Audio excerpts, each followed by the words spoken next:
No more deaths. That message echoed through downtown streets this afternoon as dozens gathered for a rally to demand strengthened legal protections for seasonal agricultural workers and justice for Garvin Yap, a Jamaican migrant worker who died on the job in 2022. Garvin Yap worked at a farm in southwest Ontario. He'd worked at that farm for 34 years. Later this week, there's going to be a pre-trial. There's supposed to be a criminal prosecution to the employer regarding this workplace death.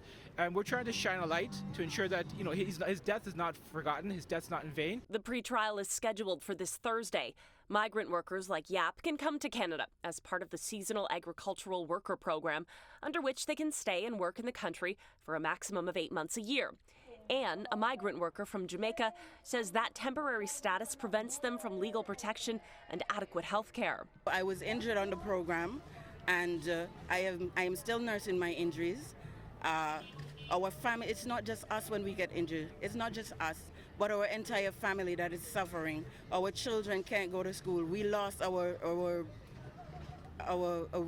earnings. Two representatives from the Ministry of Labour were in attendance to receive letters outlining workers' concerns and their demands. It needs to implement agricultural protections for workers to make sure they're not exempt from Ontario's employment standards. In response, the Ministry of Labour tells City News in part, in 2023-2024, Ministry Health and Safety inspectors completed over 30,000 proactive workplace inspections to ensure employers are meeting their responsibilities and keeping workers safe.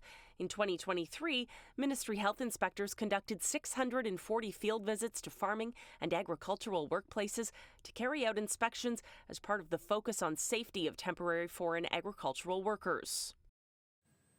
Demonstrators also want the federal government to grant permanent status on arrival for all temporary workers. Employment and Social Development Canada was unable to provide us with a response in time for this broadcast.